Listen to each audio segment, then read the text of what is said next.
అసలు మీరు బీజేపీకి ఎందుకు ఓట్ చేయాలి? కాంగ్రెస్‌కి ఎందుకు ఓట్ చేయకూడదు? ఎందుకో ఈ వీడియో చూడండి మీకే అర్థమవుతుంది.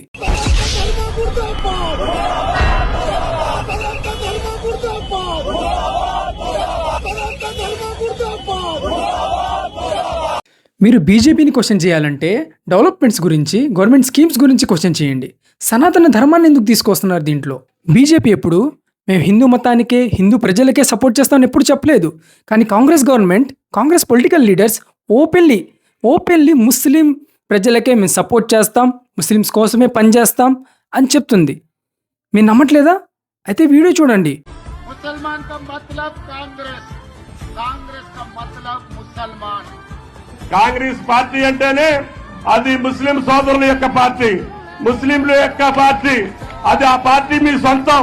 ఈనాడు కాంగ్రెస్ పార్టీ గెలవబోతా ఉంది అంటే మీ యొక్క అల్లా దయ, అల్లా కృప. నౌ డిసైడ్, సెంట్రల్లో బీజేపీ ఉండాలా, కాంగ్రెస్ ఉండాలా?